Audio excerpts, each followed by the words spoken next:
कहते तुम चिंता मत करो, रटन, तुम रटो। पूज्य राधा बाबा भी यही कहते हैं, जब तक हमारा हृदय निर्मल नहीं हो जाता तब तक भजन में मन नहीं लगता। भजन में मन लग जाए ये बहुत कृपा की बात है। 24 घंटे में यदि आपने 10 मिनट राजी कर लिया है भजन करने में, तो आपने बहुत बड़ा युद्ध जीत लिया है। अनंत जन्मों का विषयाकार मन 10 मिनट नाम में लगने लगा है तो आपने बहुत कुछ जीत लिया है। आप चल के तो देखना, ऊबना नहीं है, हारना नहीं है, निराश नहीं होना। रटन, इसमें क्या जाता है?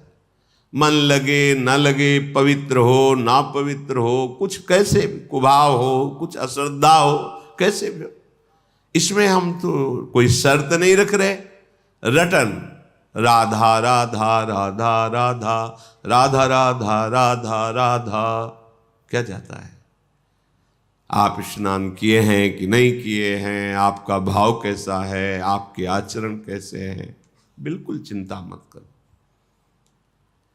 ये दरबार श्री लाडली जी का ऐसा है कि जहां किसी को प्यार न मिलता हो, किसी की ठौर न हो, सब जिसको तिरस्कार करते हो, अगर वो यहां सर झुका दे तो सबके नमस्कार करने योग्य बन जाता है। ध्यान रखना, हमारी लाडली जी के चरणों का प्रताप ऐसा है कि जिसका सब तिरस्कार करते हो, कोई प्यार न करता हो, भारी दुख समस्या ही घेरे है। सर झुकाने का मतलब है श्री जी के चरणों को अपना स्वामी मान लेना। लाडली जो मेरी महारानी जो है, बस अब जो हो सो हो, फिर देख लेना। किशोरी जू के गोरे चरणारविंद का आश्रय लेने मात्र से लाल जू की पूरी दृष्टि उस पर होती है, और जिस पर भगवान की कृपा दृष्टि होती है सब बदल जाता है।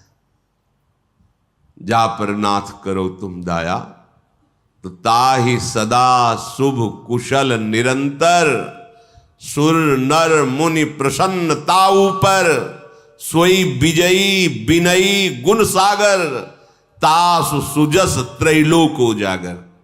जिस पर लालजू की दृष्टि हो जाती है वो विजयी हो जाता है, विनय संपन्न, गुण संपन्न, त्रिभुवन में उसका सम्मान होता है, त्रिभुवन में उसका यश होता है। मान लीजिए, विश्वास कीजिए।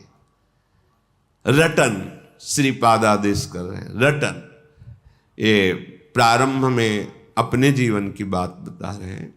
कुछ पूर्व का होगा ऐसा कि जब विद्यालय से आते, अपना वो बैग टांगते, एक उदासी छा जाती है, अपने आप उदासी छीन, मतलब आप आश्चर्य मानेंगे, जैसे किसी का उत्सव हो रहा है, बैंड बज रहा है, ब्याह हो रहा है, हम बैठ के रोते थे।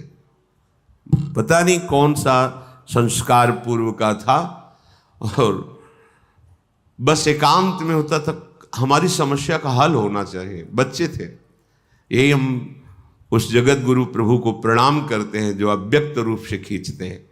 बस समस्या थी, कौन मेरा है, ये पढ़ के क्या होगा। हम अपने हृदय के, आप खूब पढ़िए, हमारे हृदय में होता है, ये पढ़ के क्या करेंगे, कितना भी पढ़ें मरना तो है ना। इस समस्या का समाधान क्या है? जिन जिन की तरफ देख रहे सब मरेंगे, कौन है मेरा? आखिरकार कब तक ऐसा चलेगा, कब तक भटकते रहेंगे? तो एक रास्ता निकला, भगवान का आश्रय ले लो, भगवान का आश्रय ले लो। अंदर से आता भगवान। अब वो जानते भी नहीं थे कैसे आश्रय लेना है, कैसे चलना है, बस खींचा गया, भागे। अब मन लगना बहुत अलग की बात है, भगवान में मन लगना ये बहुत अलग की बात है। मन नहीं लगता था, गुरुदेव भगवान जिन्होंने हमें हमारे भक्ति का अंकुरण किया, पोषा, पाला, वो तुम इस चिंता में मत पड़ो, तुम्हारा मन लगता है कि नहीं लगता है, क्या विचार आते हैं, इसकी चिंता में तुम्हें जो बताया ना, बस इसको रटो। अब आंतरिक मंत्र जपना होता है, बाहर उच्चारण न हो, तो प्रार्थना की कि मंत्र में मन नहीं लगता, हाँ ठीक है, पूरे आश्रम में सोहनी लगाओ और उस समय शैव उपासना, तो शाम्ब सदाशिव, शाम्ब सदाशिव, शाम्ब सदाशिव, ऐसा रटो। बस ये रटन की बात जब गुरुदेव के श्रीमुख से निकली तो उत्साह हुआ, किसमें मन लगे या न लगे। गुरुदेव कह रहे, बिल्व का वृक्ष था बेल का, नीचे एकांत, शाम्ब सदाशिव, शाम्ब सदाशिव, शाम्ब सदाशिव, अंदर रटन से वो ये मिला कि मंत्र में मन लगने लगा। घंटों जो गुरुदेव ने मंत्र दिया था उसमें मन टिकने लगा। जब मंत्र में मन लगने लगा फिर अंदर की परमार्थ वृत्ति जागृत हो गई। धीरे धीरे धीरे धीरे धीरे अब तो जीवन बन गया भाई, एकांत सेवन जीवन। पहले रटन जरूरी है। जो एकदम सिद्ध बनना चाहते हैं धोखे में डाल देगा मन। रटन जरूरी है। रटो, जिभ्या से रटो। बाबा कहते हैं जिभ्या को मशीन की तरह चलाओ, राधा राधा राधा राधा राधा राधा राधा राधा। अब देख लीजिए, अच्छा समाज में भीड़ अंदर चल रहा है, कोई जान नहीं पा रहा। मानो ये बात, हमारा खान पान सही नहीं है, हमारी इंद्रियां पवित्र नहीं हैं, गंदी भावनाओं वाली हैं, हमारे आचरण भी गंदे हैं, हमारा सीधा मन भगवदाकार या मंत्राकार नहीं होगा। इसलिए रटन रटन, ये जिह्वा को बहुत हो गया प्रपंच बोलते हुए। इसमें दो कार्य हैं, वाकेंद्री, एक कर्मेंद्री है ये, और रसेंद्री, ये ज्ञानेंद्री है। यहीं से बर्बादी शुरू होती है। ये मुखिया है, मुख यहीं से हमें बर्बाद करता है। दूसरे की चुगली, निंदा, पाप वार्ता और क्या क्या, राज कथा, लोक कथा, ग्राम्य कथा, भोग कथा, यही करता रहता है। बस अच्छा अच्छा खाने को मिले, मनमानी बोलने को मिले। रसेंद्री जिसकी ढीली तो सब इंद्रियां उसकी बहिर्मुख होंगी। रटन, ये बहुत अमृतमयी बात है, बहुत अमृतमयी बात है। अपने लोगों के लिए तो बहुत सुंदर उपाय है।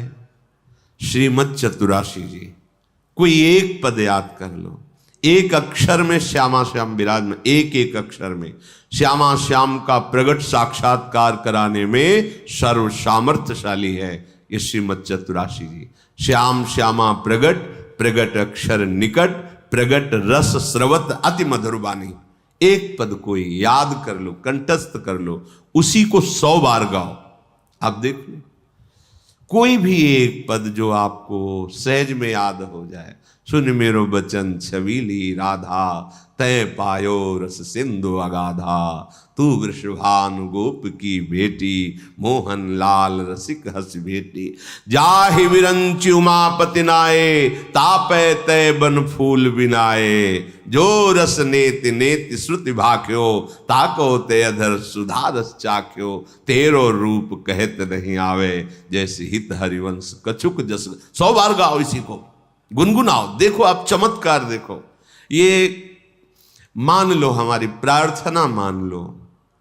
देखो माई सुंदरता की सीमा, नाम बाणी निकट श्याम श्यामा प्रगट। नाम बाणी सुनत श्याम श्यामा सुबस, नाम बाणी जहां श्याम श्यामा तहां। चाहे जहां हो देश विदेश कहीं भी नाम चल रहा है और वाणी जी चल रही, तो प्रिया प्रीतम तुम्हारे साथ चल रहे।